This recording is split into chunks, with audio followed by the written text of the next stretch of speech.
Question 1. A 65-year-old client with heart failure presents to the emergency department with complaints of shortness of breath, orthopnea, and fatigue. Physical examination reveals crackles in the lungs, displaced apical pulse, and jugular venous distension. The client has a history of hypertension and has been non-compliant with the medication regimen.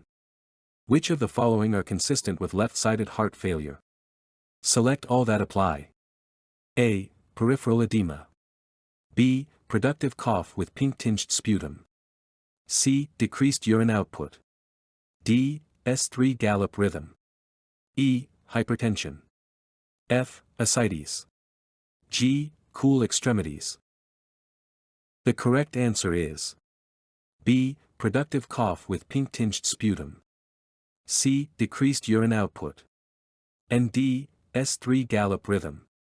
Rationale: left-sided heart failure occurs when the left ventricle fails to effectively pump blood out to the body. The manifestations of left-sided heart failure include pulmonary congestion and decreased cardiac output. B. Productive cough with pink-tinged sputum. This symptom is indicative of pulmonary congestion due to fluid backup in the lungs. C. Decreased renal perfusion caused by decreased cardiac output can lead to decreased urine output. D. An S3 gallop rhythm is an abnormal heart sound and can be present in clients with left-sided heart failure. A. Peripheral edema is more commonly associated with right-sided heart failure. E. Hypertension is not typically associated with heart failure. F. Ascites is more commonly associated with liver disease and right-sided heart failure. G. Cool extremities are not typically seen in left-sided heart failure. Question 2. A 65-year-old client with a history of atrial fibrillation is receiving treatment with oral anticoagulants. The client presents to the clinic for a follow-up visit. The nurse asks the client about adherence to the prescribed medication regimen. Which of the following statements by the client indicates an understanding of the importance of anticoagulation therapy for atrial fibrillation? Select all that apply. A. Taking the anticoagulant helps reduce my risk of stroke. B. Anticoagulation therapy will restore my heart's normal rhythm. C. I should notify my healthcare provider if I notice any signs of bleeding. D. It's important to maintain consistent follow-up visits to monitor my blood levels. E. Anticoagulants will help prevent the formation of blood clots in my atria. F. I should stop taking the anticoagulant if I experience any side effects. The correct answer is A. Taking the anticoagulant helps reduce my risk of stroke. C. I should notify my healthcare provider if I notice any signs of bleeding. D. It's important to maintain consistent follow-up visits to monitor my blood levels. Explanation. A. Anticoagulants are prescribed to reduce the risk of stroke in clients with atrial fibrillation. Atrial fibrillation can cause blood to pool in the atria, increasing the likelihood of clot formation. Anticoagulants help prevent the formation of blood clots, reducing the risk of stroke. Anticoagulant therapy carries a risk of bleeding, and clients need to be aware of this potential side effect. It is important for clients to promptly report any signs of bleeding, such as unexplained bruising, blood in the urine or stools, or prolonged bleeding from cuts or wounds. Regular monitoring of blood levels, such as the International Normalized Ratio, INR, for clients on warfarin, is crucial for adjusting the dosage of anticoagulants and ensuring therapeutic effectiveness while minimizing the risk of bleeding complications. Anticoagulant therapy does not directly restore normal heart rhythm in atrial fibrillation. Restoring the normal heart rhythm typically requires interventions such as cardioversion or medication. Clients should not stop taking anticoagulants without consulting their healthcare provider.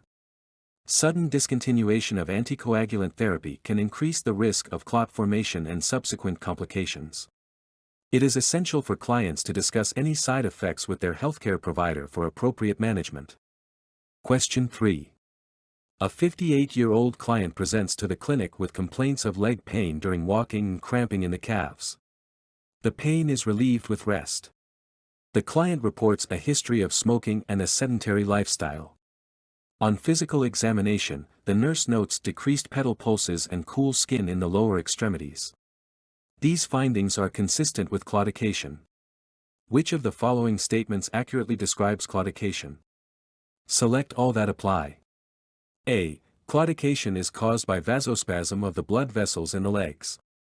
B. Claudication is commonly associated with peripheral arterial disease. C. Claudication is characterized by pain or cramping in the muscles during exercise. D. Claudication is relieved by rest due to improved blood flow to the affected muscles. E. Claudication is a neurological disorder affecting the lower extremities. F. Claudication is unrelated to lifestyle factors such as smoking or physical inactivity.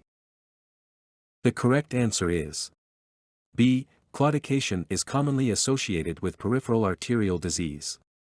C. Claudication is characterized by pain or cramping in the muscles during exercise. D. Claudication is relieved by rest due to improved blood flow to the affected muscles. Explanation.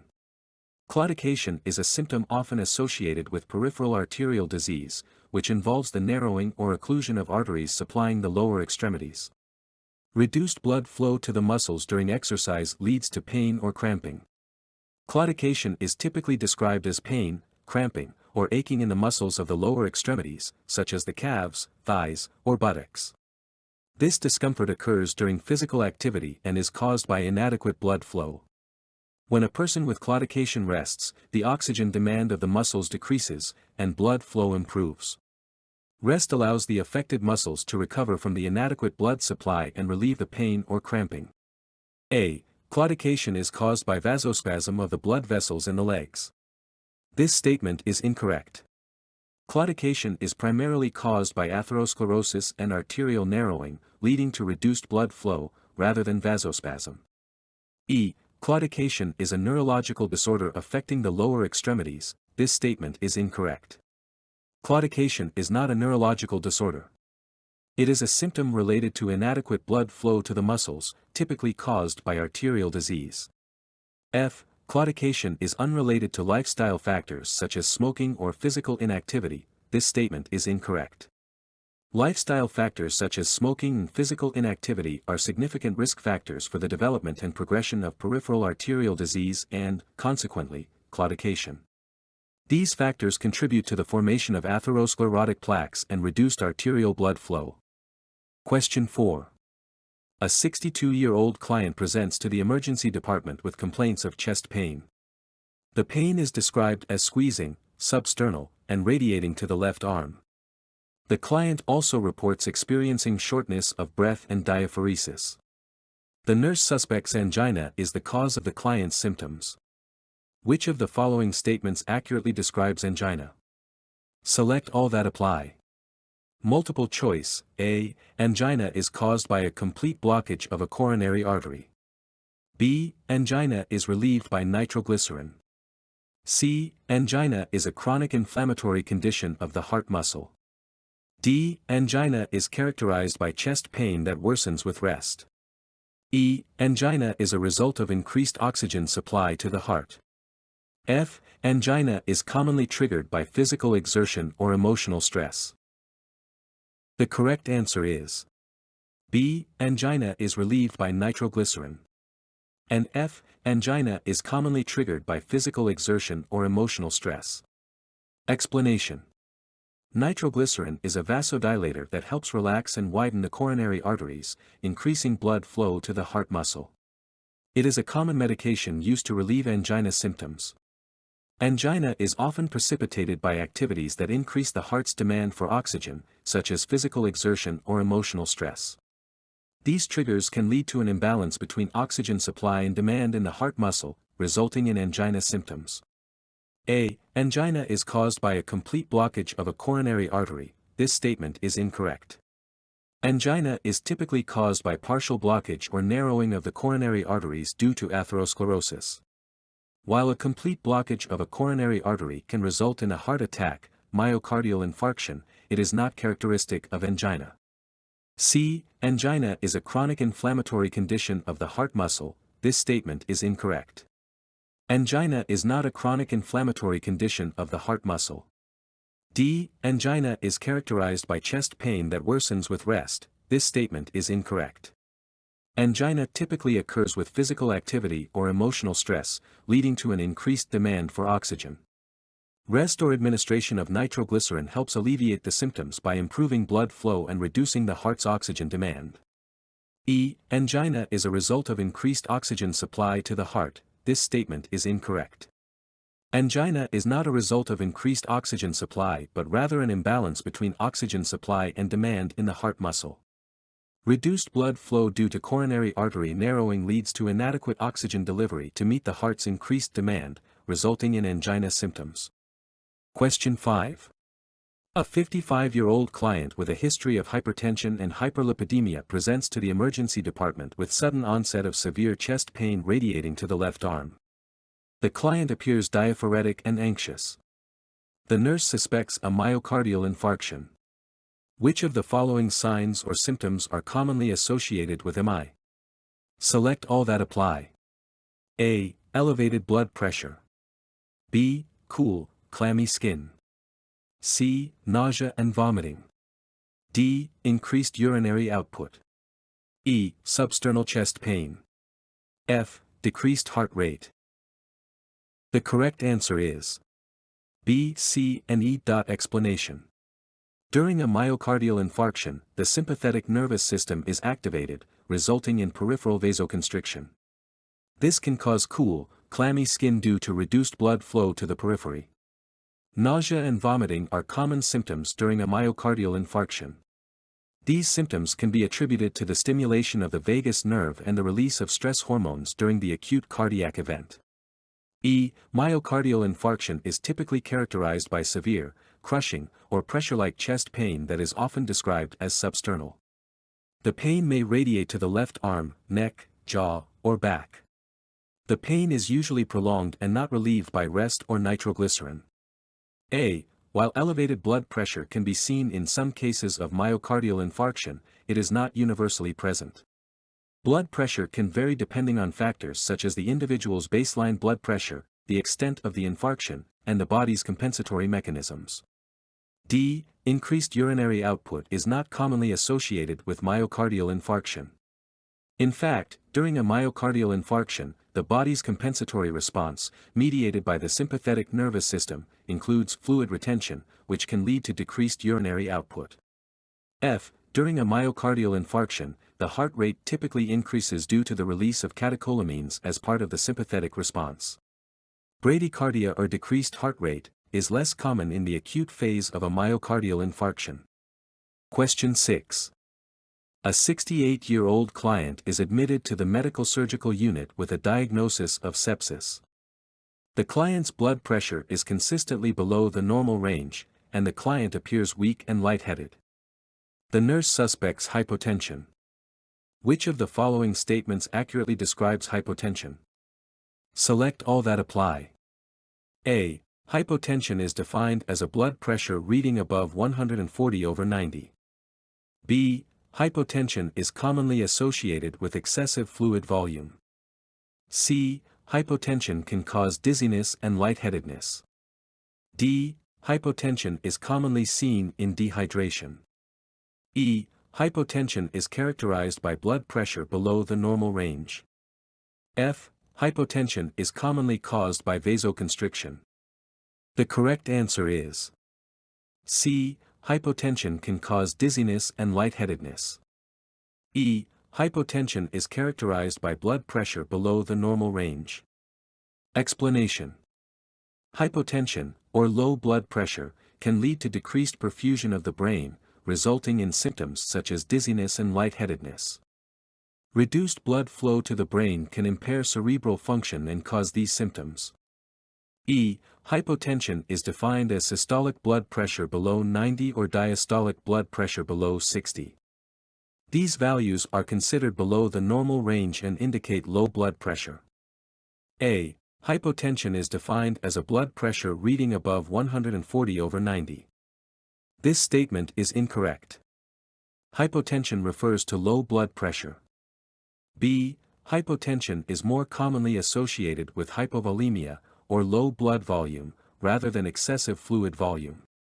Conditions such as bleeding, dehydration, or fluid loss from conditions like sepsis can contribute to hypotension. D. Hypotension is commonly seen in dehydration. This statement is partially correct. Hypotension can be seen in cases of severe dehydration, as the loss of fluid volume leads to decreased blood pressure.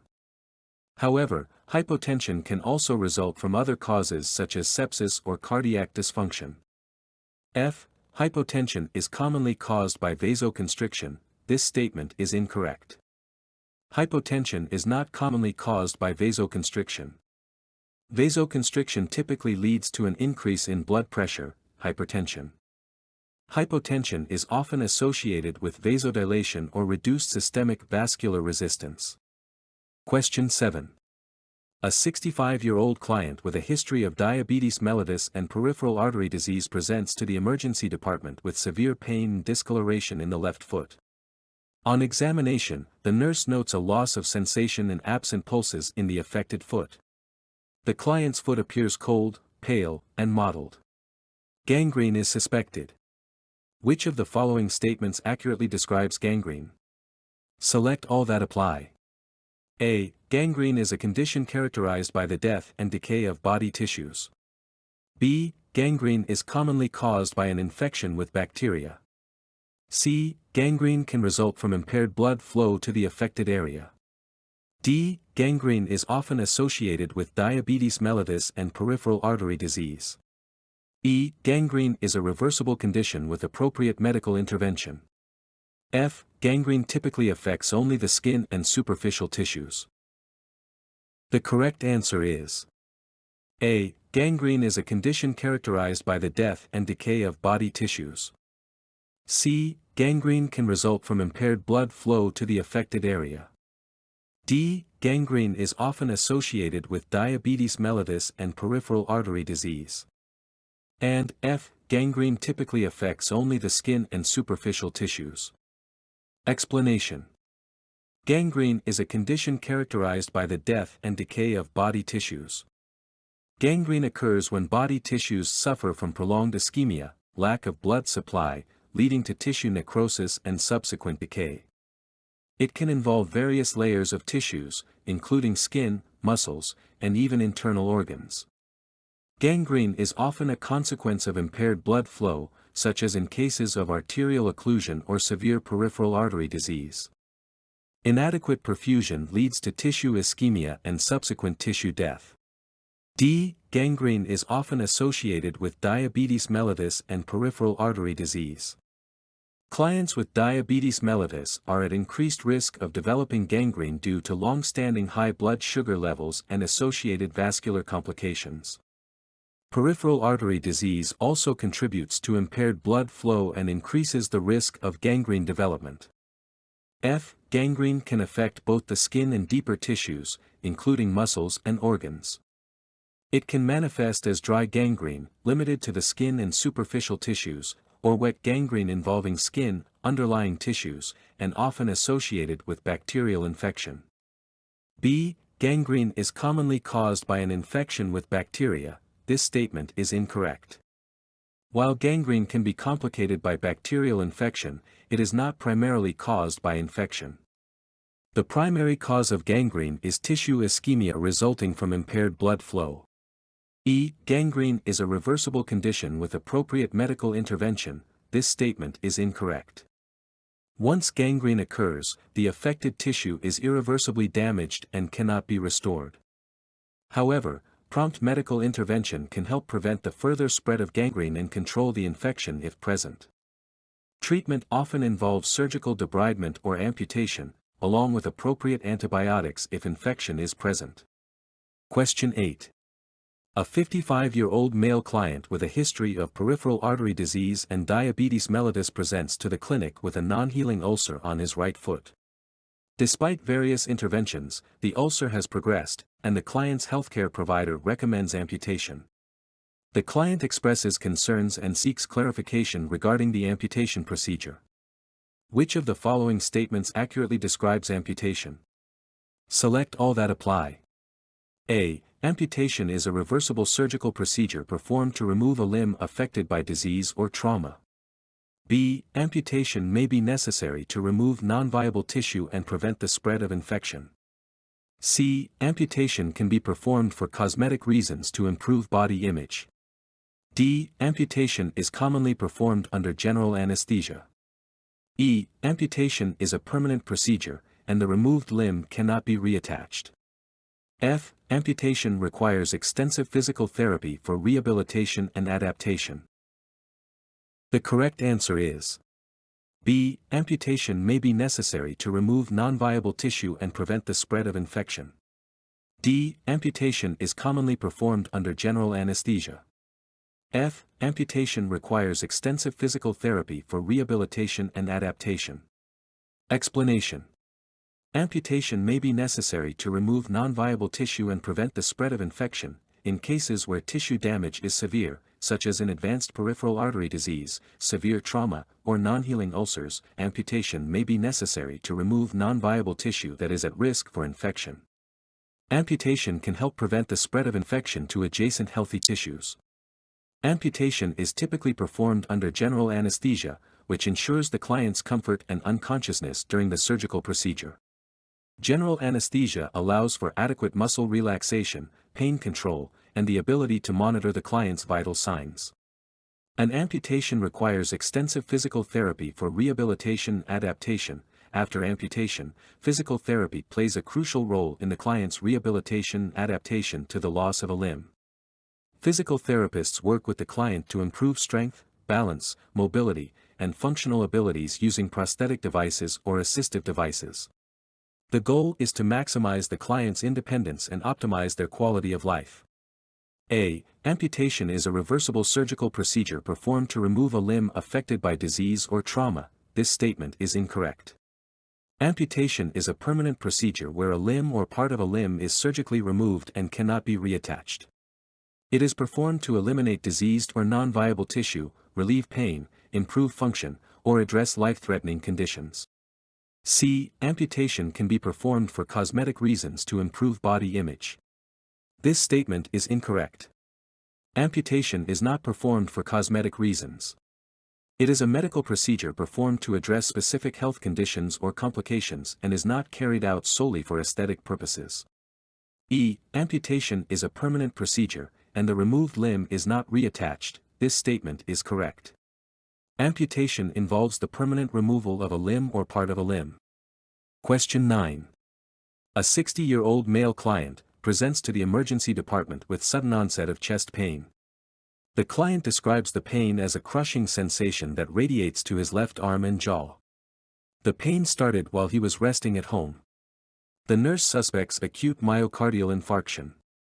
Which of the following statements accurately describes chest pain associated with a myocardial infarction?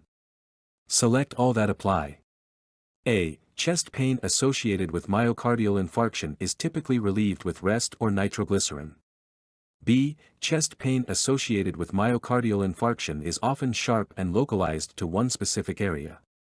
C. Chest pain associated with myocardial infarction is described as a crushing or squeezing sensation. D. Chest pain associated with myocardial infarction may radiate to the left arm, jaw, or back. E. Chest pain associated with myocardial infarction is typically exacerbated by deep breathing or coughing. F. Chest pain associated with myocardial infarction is usually accompanied by shortness of breath and diaphoresis. 9. The correct answer is C. Chest pain associated with myocardial infarction is described as a crushing or squeezing sensation. D. Chest pain associated with myocardial infarction may radiate to the left arm, jaw, or back, and F. Chest pain associated with MI is usually accompanied by shortness of breath and diaphoresis. Explanation. The chest pain experienced during a myocardial infarction is often described as a crushing, squeezing, or pressure-like sensation. It is not typically relieved by rest or nitroglycerin, as these measures are more effective for relieving pain associated with stable angina. Chest pain associated with myocardial infarction may radiate to the left arm, jaw, or back. During a myocardial infarction, the pain can radiate from the chest to other areas, such as the left arm, jaw, or back. This radiation occurs due to the involvement of the nerves that supply these areas, and it is a characteristic feature of myocardial infarction. A. Chest pain associated with myocardial infarction is typically relieved with rest or nitroglycerin. This statement is incorrect. Chest pain associated with myocardial infarction is not typically relieved with rest or nitroglycerin. Nitroglycerin is more effective in relieving pain associated with stable angina, which is characterized by predictable episodes of chest pain upon exertion. B. Chest pain associated with myocardial infarction is often sharp and localized to one specific area. This statement is incorrect. Chest pain associated with myocardial infarction is not typically sharp and localized to one specific area. It is more commonly described as a diffuse or radiating sensation, involving the central chest and spreading to other areas. E. Chest pain associated with myocardial infarction is typically exacerbated by deep breathing or coughing. This statement is incorrect. Chest pain associated with myocardial infarction is not typically exacerbated by deep breathing or coughing. In fact, deep breathing or coughing can often worsen pain related to conditions such as pleurisy or musculoskeletal chest wall pain. F. Chest pain associated with myocardial infarction is usually accompanied by shortness of breath and diaphoresis. This statement is incorrect. While shortness of breath and diaphoresis, or excessive sweating, can be associated with myocardial infarction, they are not universally present in all cases.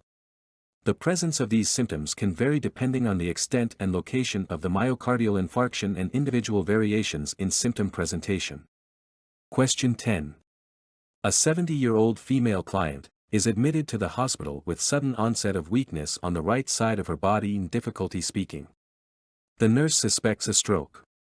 Which of the following statements accurately describes stroke? Select all that apply. A. Stroke is caused by an interruption of blood flow to the brain. B. Stroke can be classified as ischemic or hemorrhagic. C. Stroke symptoms typically resolve within a few minutes without intervention. D. Stroke is a medical emergency requiring immediate intervention. E. Stroke risk factors include hypertension, smoking, and a sedentary lifestyle. F. Stroke is more commonly seen in younger individuals under the age of 40. The correct answer is A. Stroke is caused by an interruption of blood flow to the brain. B. Stroke can be classified as ischemic or hemorrhagic. D. Stroke is a medical emergency requiring immediate intervention. E. Stroke risk factors include hypertension, smoking, and a sedentary lifestyle. Explanation. Stroke occurs when there is a disruption of blood supply to the brain, either due to a blockage in the blood vessels, ischemic stroke, or bleeding within the brain, hemorrhagic stroke. The interruption of blood flow leads to damage and dysfunction of brain tissue. Stroke can be classified as ischemic or hemorrhagic. Ischemic stroke is the most common type and occurs when a blood vessel supplying the brain becomes blocked, usually by a blood clot. Hemorrhagic stroke, on the other hand, happens when a blood vessel ruptures and causes bleeding within the brain. Stroke is a time-sensitive medical emergency that requires immediate intervention to minimize brain damage and improve outcomes. Time is critical for the administration of thrombolytic therapy or mechanical thrombectomy in the case of ischemic stroke, or for the management of bleeding and increased intracranial pressure in the case of hemorrhagic stroke. Hypertension, high blood pressure, smoking, and a sedentary lifestyle are well-established risk factors for stroke. Other risk factors include diabetes, obesity, atrial fibrillation, advanced age, and a history of previous strokes or transient ischemic attacks. C. Stroke symptoms typically resolve within a few minutes without intervention. This statement is incorrect. Stroke symptoms do not typically resolve spontaneously within a few minutes. Unlike transient ischemic attacks, TIAs, which have similar symptoms but resolve within 24 hours, stroke symptoms persist and can lead to long-term neurological deficits if not promptly treated. F. Stroke is more commonly seen in younger individuals under the age of 40. This statement is incorrect. While stroke can occur at any age, it is more commonly seen in older individuals, especially those over the age of 65. Advanced age is a significant risk factor for stroke due to the cumulative effects of other risk factors over time.